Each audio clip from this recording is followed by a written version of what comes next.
Jadi orang yang bengok itu aja mau bengok tapi nyumbang. Aja mau bengok yang menang hura-hura tapi kalau kalah juga nyeneni tapi nggak berani nyumbang, suruh bayar tiket aja nggak mau. Apalagi sekarang sepak bola mulai kita merangkak dari divisi 3 dulu, kemudian ini sudah masuk divisi 2. Ini juga perlu support dari masyarakat. Nah, ini yang penting itu. Jadi jangan hanya mengkritik, mengolah bola itu sulit, berat. Tapi kalau masyarakat mendukung, saya yakin bisa.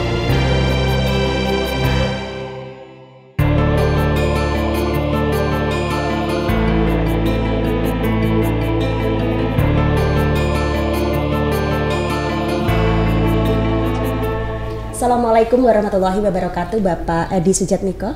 Waalaikumsalam warahmatullahi wabarakatuh. Terima kasih Pak Edi, kami sudah diberi kesempatan untuk wawancara bersama Bapak. Ini terkait dengan kondisi Kabupaten Jepara dan seluruh masyarakat di Kabupaten Jepara.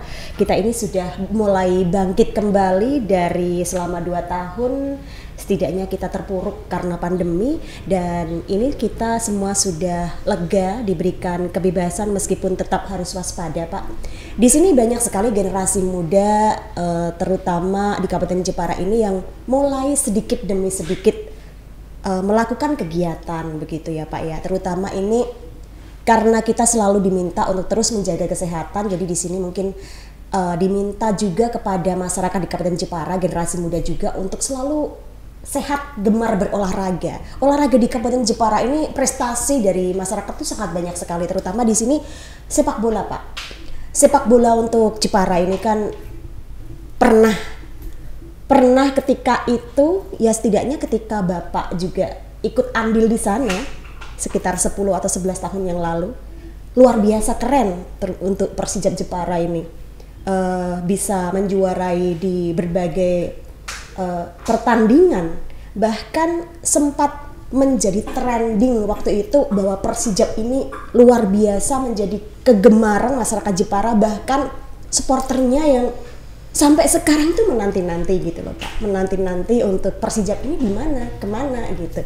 Nah, di sini mohon mungkin sekiranya Bapak berkenan untuk memberikan edukasi, support kepada masyarakat, terutama generasi muda, untuk bangkit kembali, menghidupkan Persija yang sudah mulai berangsur-angsur hilang, supaya bangkit kembali gitu, Pak.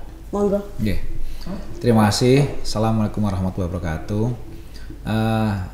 Kalau tadi ditanya tentang masalah olahraga dan kita sudah dibuka untuk publik bahwa dengan adanya COVID ini, pandemi COVID ini kan memang 2 tahun kita terkukung, seolah-olah kita selalu isolasi, dan kita seolah-olah tidak olahraga itu tidak muncul kembali. Ya. Betul. Padahal dulu kan setiap pagi itu paling tidak masyarakat itu melakukan aktivitas di alun-alun, itu kerumunan masyarakat itu baiklah untuk menjaga kesehatan. Nah, ini alhamdulillah sampai sekarang ini COVID ini sudah 0 di Jepara, dan ini semoga nanti segera endemi, dan arahan Presiden kita juga sudah boleh buka masker di tempat-tempat terbuka. Kaitan dengan itu untuk olahraga itu sebenarnya ketika COVID pun harus tetap berolahraga. Alhamdulillah, saya juga, ini bukan kita kesombongan bahwa kita memang COVID ini bisa kita halo, kita dengan caranya sehat dan kita senyum bahagia, itulah yang diharapkan sehingga kita bisa terhindar COVID. Kaitan dengan masa ini, maka saya mengharapkan pada masyarakat, khususnya generasi muda, olahraga itu jangan ditinggalkan, karena olahraga ini penting untuk kita sendiri maupun untuk gampangnya keluarga, ini penting. Sehingga saya budayakan, saya pribadi itu setiap mau ke kantor paling tidak setengah jam itu harus dapat paling enggak keringet lah. Jadi saya itu kadang dulu jalan, itu sekarang saya nyepeda, kadang itu pakai tenis, pingpong, itu pokoknya saya upayakan setiap hari olahraga. Nah, untuk itu maka kepada masyarakat juga seperti itu. Nah, kalau kita insya Allah kita jasmani kita sehat, maka kita pikiran dan rohani kita akan sehat. Nah, untuk itu kepada semua masyarakat dan juga kalangan muda khususnya, olahraga itu tidak butuh biaya banyak. Iya, Pak. Nah, contohnya misalkan yang tadi disinggung bahwa olahraga sepak bola ini merupakan olahraga rakyat. Iya. Yang murah, bolanya pun tidak harus mahal. Kalau waktu kecil itu sepak bola itu cukup pakai bola atom atau bola plastik, itu kita bisa cari keringat orang banyak itu. Bahkan jumlahnya dulu itu bukan kesebelasan. Saat anak-anak saat kampung itu Misalkan orangnya misalkan ada 16 nggak apa-apa, kurang ya nggak apa-apa. Itu adalah olahraga rakyat.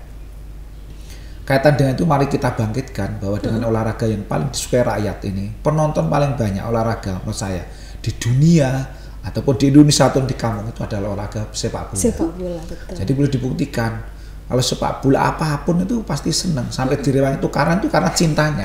Ya. Benar. Tukaran antar kampung itu ada perkelahian itu karena cintanya. Jangan kita lihat dari sisi jeleknya, tapi harus kita sisi positifnya. Karena kecintaannya sampai dia tuh dengan klubnya dia berkelahi. Itu di tingkat kampung, di tingkat kabupaten antar klub kita juga waktu kita Persijap Jaya. Kita pasti dengan Semarang, Kudus pasti kita bebuyutan kan. Nah, itu karena saking cintanya terhadap klub masing-masing. Lah khususnya Persijap ini juga memang kita tahu persis bahwa ya ini memang saya nggak tahu ya karena itu berkah Allah, saya juga tidak mahir dalam bola.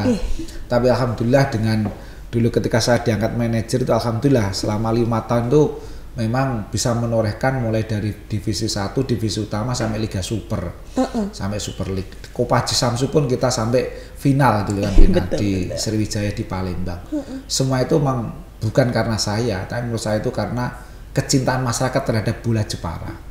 Dari dukungan, dari supporter, dari teman-teman dari pejabat, mulai dari Pak Bupati sampai tingkat desa sampai RT itu karena cintanya terhadap bola. Iya. Nah, kenapa sekarang meredup ya setelah saya turun itu bukan karena saya, tapi itu kenapa meredup saya juga nggak tahu ya. Itu karena memang mengelola bola itu unik.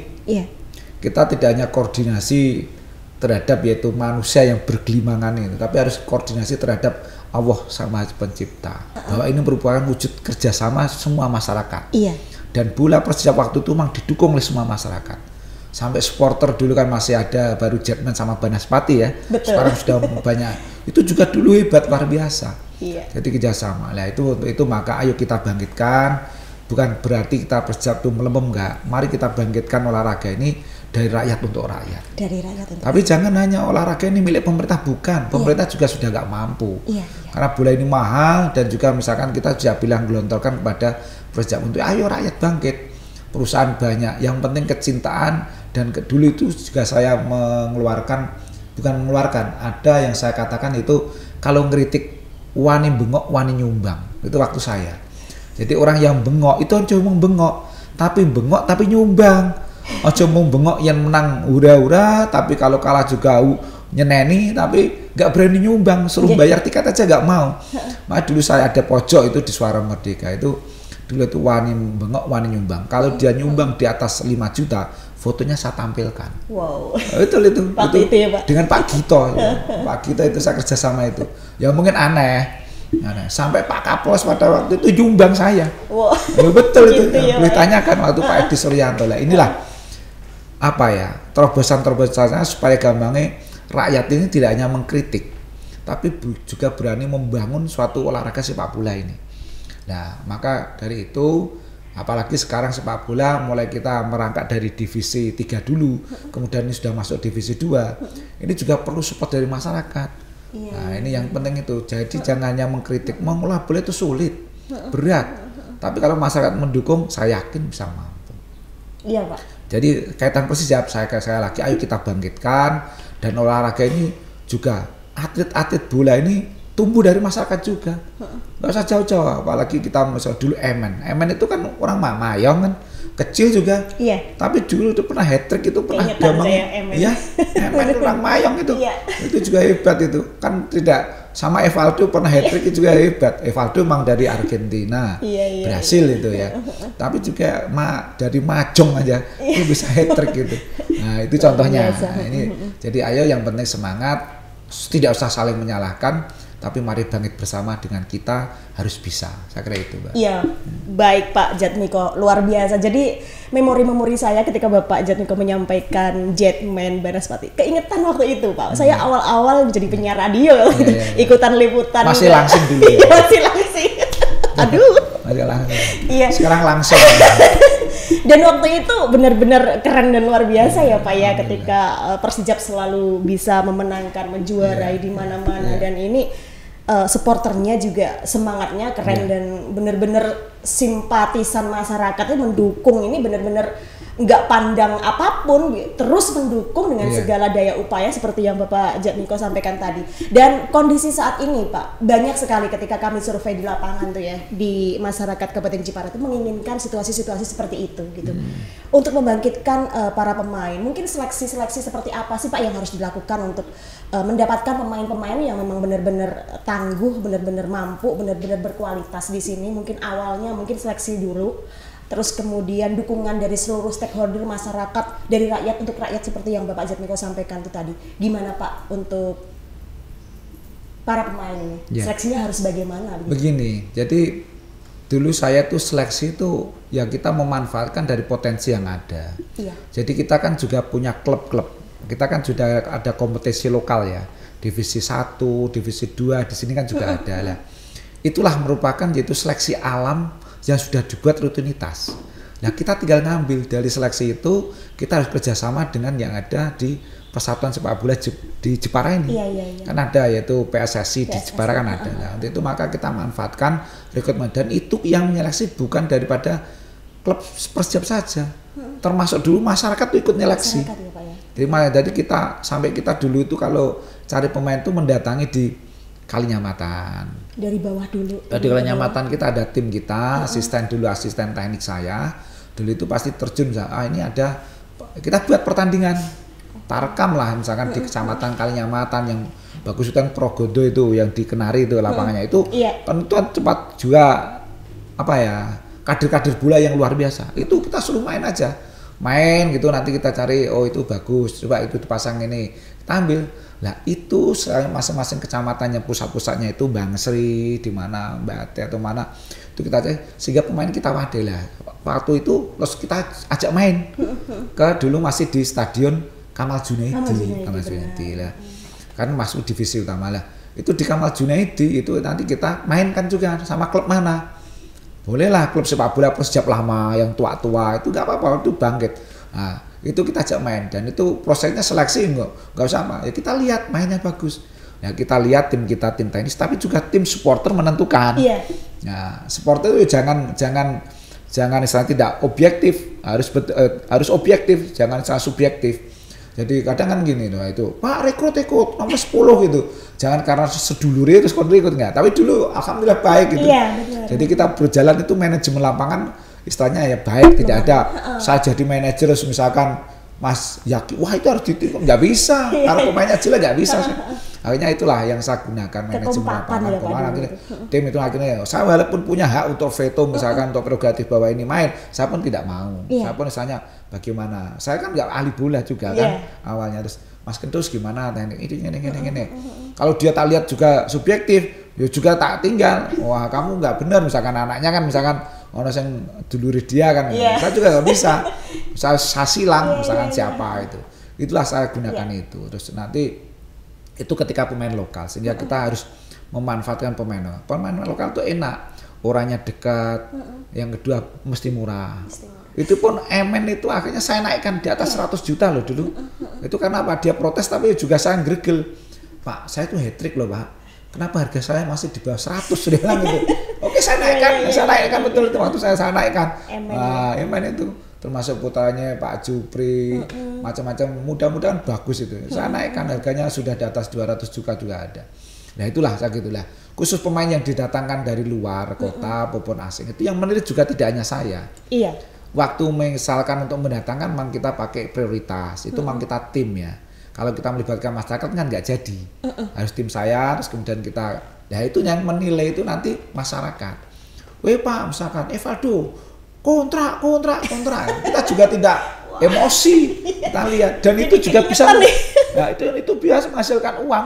Ketika seleksi Pak, itu kita juga tiketing murah berapa, dulu berapa ribu ya itu juga akhirnya kita dapat uang. Dapat kadang 100 juta, kadang dapat 80 juta, 20 juta, enak. Nanti untuk beri makan mereka. Karena kita juga, dan itu bukan masuk kantong saya, dapat berapa Pak? 27 juta, oke nanti kita belikan makan untuk malam. Itu saya seperti itu. Dan itu bisa kita jual entertainment.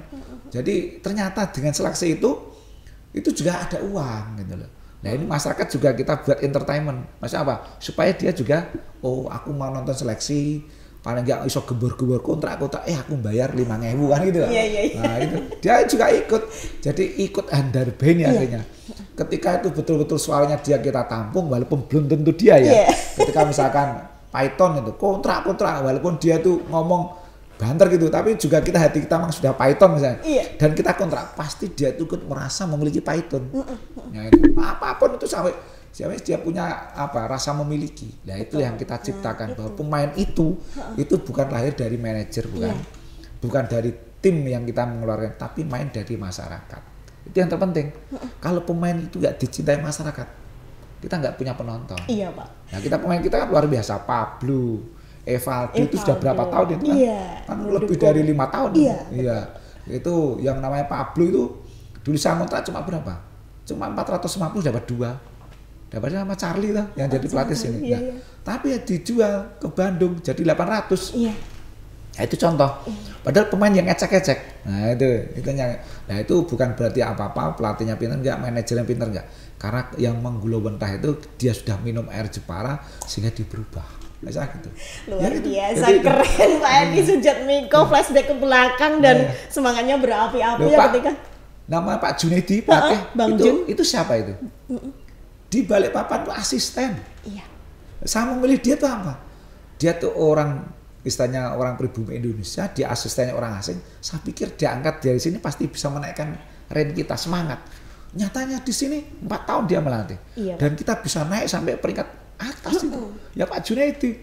Terus saya bilang dulu kan pindah dari sini. Saya ancam gini, kamu pulang itu kamu bagus di sini itu bukan karena keahlian kamu, tapi karena kamu sudah minum air Jepara gitu kan. Akhirnya dia kan gitu, terus akhirnya ngelatih di balik papan jatuh kan, nggak bisa itu.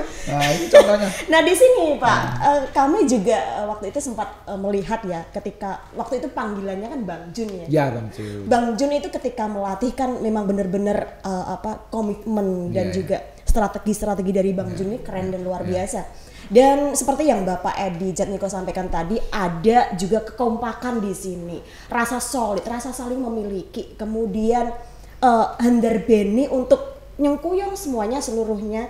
Dan kalau misalnya mendapatkan yang namanya dana operasional itu semuanya dibagi dengan rata, adil. Kayaknya kalau dulu tuh seperti itu ya Pak ya.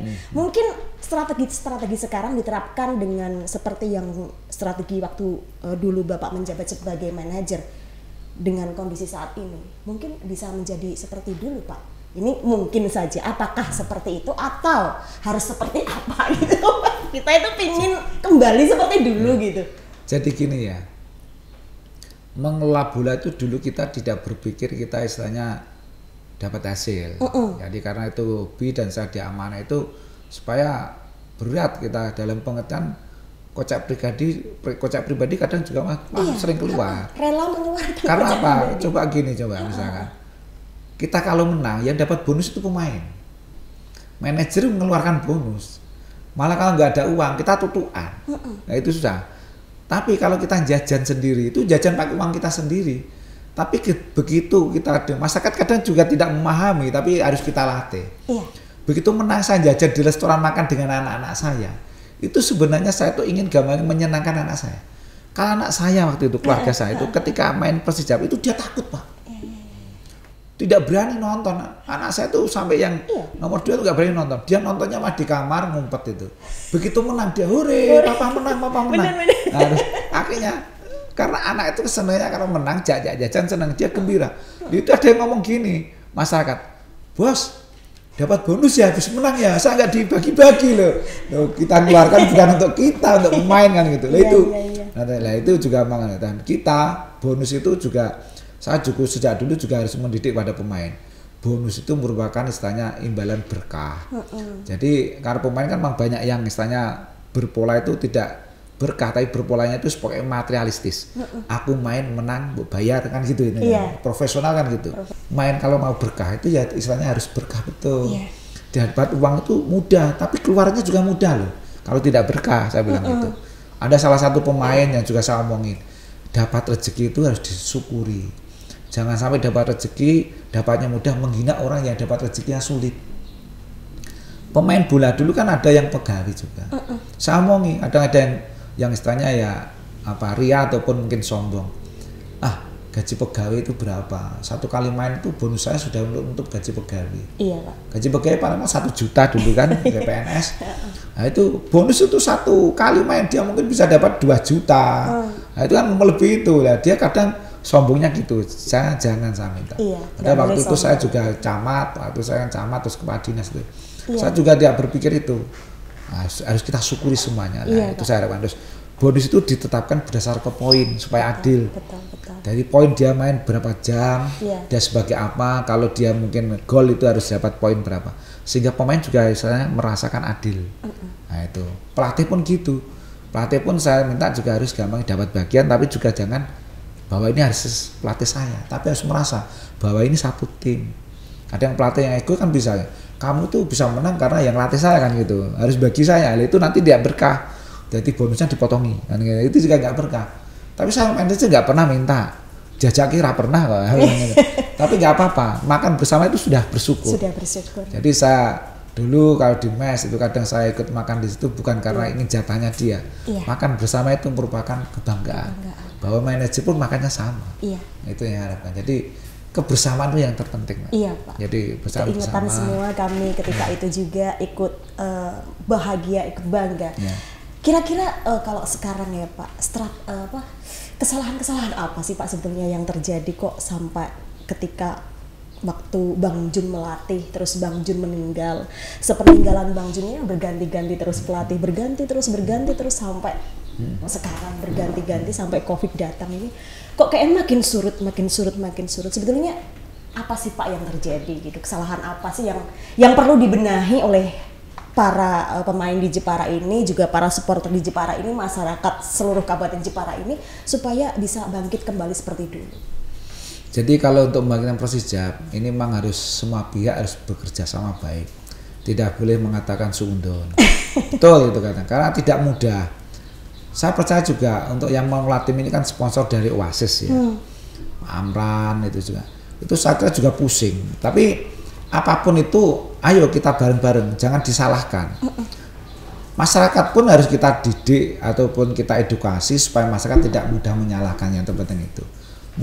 Tapi juga misalkan sikap keterbukaan manajemen ini juga harus ada.